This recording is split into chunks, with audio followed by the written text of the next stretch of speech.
je m'allonge sans rien dire à cette personne qui continue avec son pendule. Et là, d'un coup, mes guides apparaissent et me disent « Pas de soin pour toi ».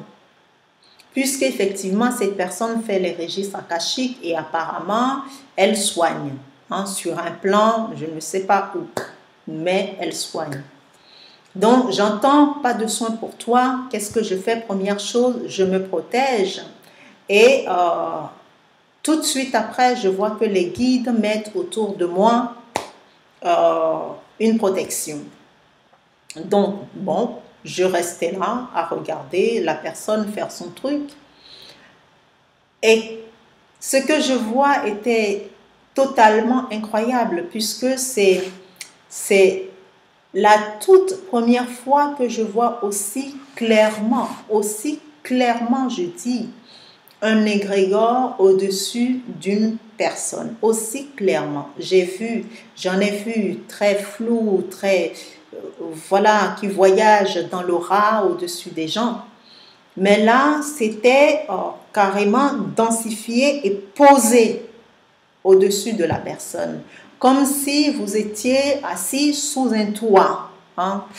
Mais ici, c'est quelque chose de dense, de très sombre. Et comme j'avais déjà combattu cette sorte de choses, parce que tous ceux qui font, encore une fois, l'ésotérisme ou sont poussés dans leur connaissance de ce monde savent très bien que une fois qu'on s'est battu avec l'ombre, on le voit où qu'il est. Parce que c'est comme si on le connaît, c'est bon. Et donc, je vois cet égrégore danse au-dessus de cette personne.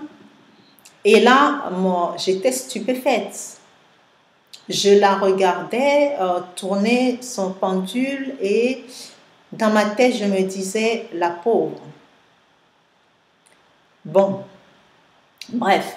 Donc, toujours est-il que je l'ai laissé faire son travail et lorsqu'elle a fini, je lui dis, je n'ai pas fait le soin et donc je lui ai expliqué ce que j'ai vu. Mais je pense que peut-être que beaucoup de gens auraient agi comme elle a agi, mais peut-être pas. Puisque tout de suite, sa réaction n'a pas été vive, mais c'était plus tard. Puisqu'effectivement, elle me confirmant, je pense que c'était le lendemain ou 3 jours après, et cette personne, je pense qu'elle va regarder cette vidéo, 3 jours après, elle me dit qu'effectivement, elle avait demandé à ses guides et que ses guides lui ont dit qu'effectivement, son soin n'avait pas marché sur moi puisque le soin avait été arrêté. Donc, je lui explique clairement le pourquoi du comment. Mais toujours est-il que cette personne m'en a voulu. Elle m'en a voulu parce que je lui ai dit ce que j'ai vu. Et elle était très fâchée. Je pense qu'encore aujourd'hui, elle est fâchée à cause de ça, parce que ça a bouleversé ses croyances. Ce que je peux tout à fait comprendre, parce qu'elle me l'a clairement exprimé, qu'avec ce travail, elle mange avec ce travail. Et qu'avec ce que je lui ai dit, ça l'a complètement bouleversée. Et surtout que ça a réveillé en elle des choses dont apparemment elle n'avait pas envie de voir ni d'entendre. Bon. Cependant, je lui demande, et ça je lui avais demandé avant même le soin, si elle savait ce que c'était qu'un égrégore. Elle me dit non. Je suis très étonnée puisque quand on fait un travail comme ça, surtout sur des plans comme ça, akashiques, la première chose, c'est quand même de savoir quelle est l'énergie sur laquelle on travaille, avec laquelle on travaille, quelles sont les énergies, ou les égrégores. Donc cette personne, effectivement, a demandé à son formateur, qui apparemment est le créateur de ce truc, de ce soin, et apparemment elle me dit que même son créateur ne savait pas ce que c'était qu'un égrégore. Extraordinaire. Cependant, toujours est-il que, bon, je l'ai laissé avec toutes ses pensées, sa réflexion, en me disant que c'est une personne raisonnable et c'est une personne qui veut atteindre la lumière, donc forcément, c'est une personne qui entreprendrait une démarche dans ce sens de la connaissance du monde spirituel et de tout ce qui va avec. Mais effectivement, j'ai vu que non, pas forcément, cette personne n'avait pas envie de creuser plus. Que puis-je dire? Rien d'autre. J'ai accepté, je ne lui en ai pas voulu du tout. Et c'est vrai que j'avais pensé couper les ponts et finalement, pas tout de suite. Puisque avant de penser couper les ponts, un mois après cette histoire, voici ce qui s'est passé. J'étais donc, puisque je travaille beaucoup sur le plan astral, et j'avais donc fait un rêve. Et dans ce rêve, cette fille, je l'ai vue, cette fille, cette personne en face de moi, qui me faisait réciter un mantra.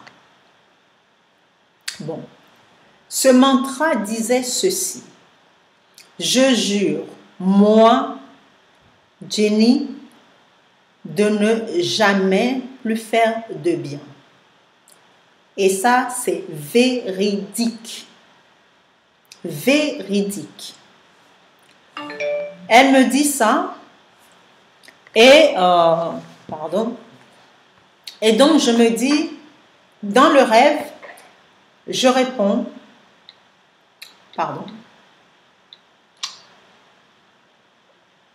donc dans mon rêve, je réponds, je lui dis, je répète effectivement son mantra.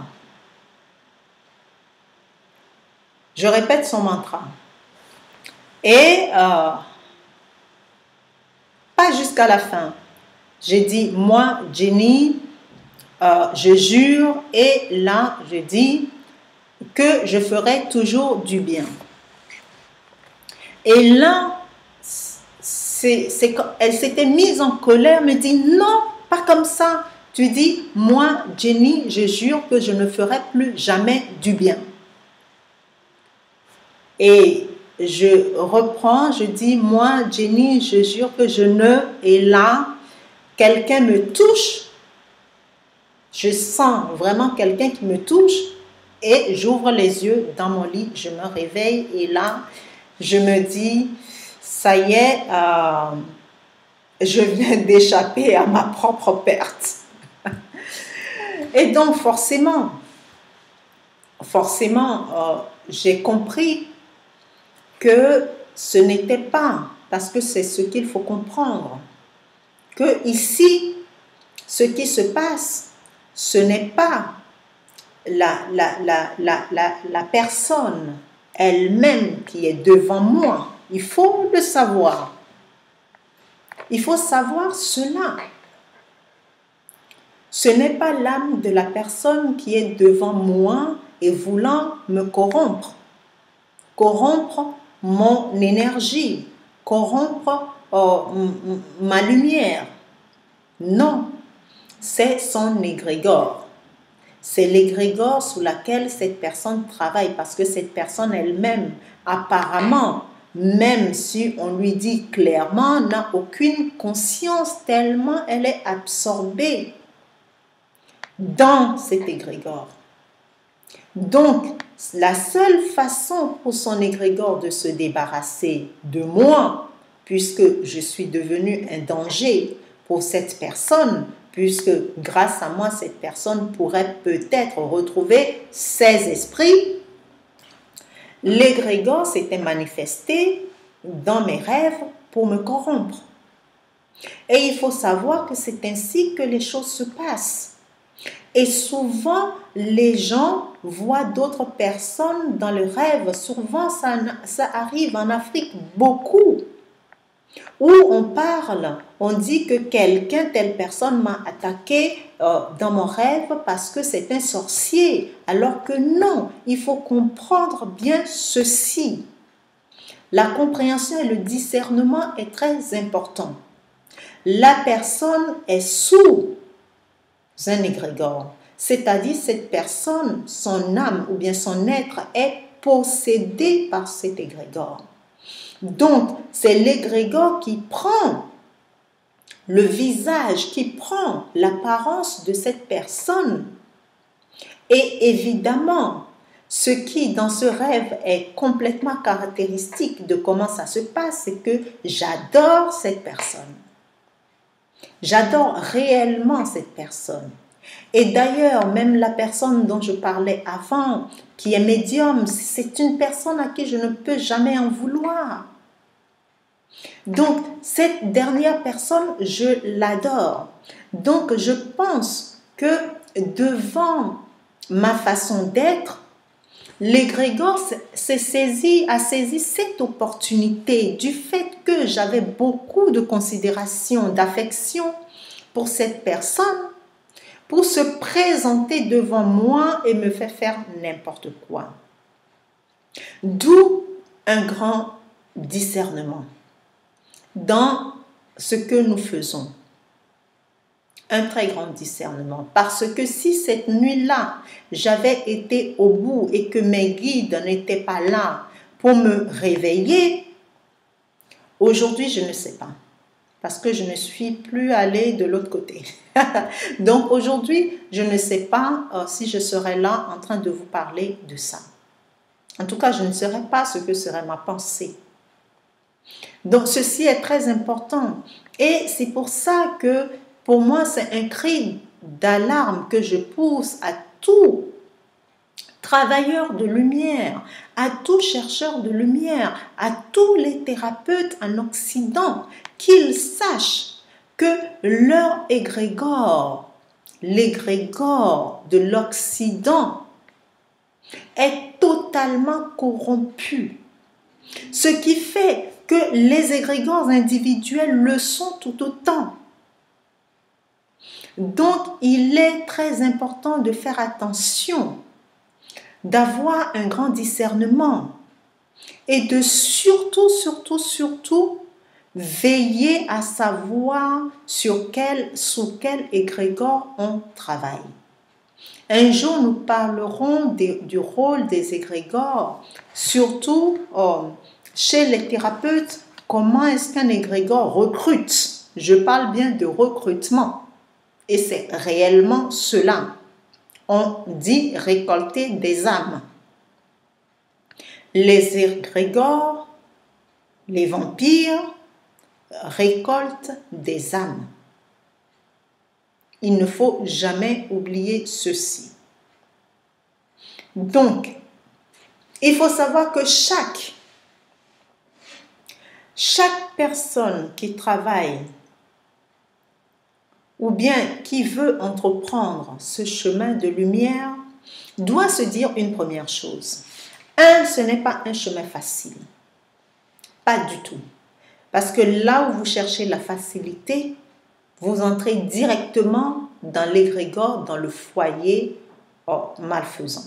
Directement. Puisque pour entrer dans la lumière, il faut énormément de volonté, énormément d'efforts, beaucoup de conscience de où vous allez, comment vous allez y aller, par quelle porte. Très important. Et la dernière chose, c'est que faire attention parce qu'au jour d'aujourd'hui, il y a tellement d'initiations, c'est incroyable de voir toutes les sortes d'initiations qui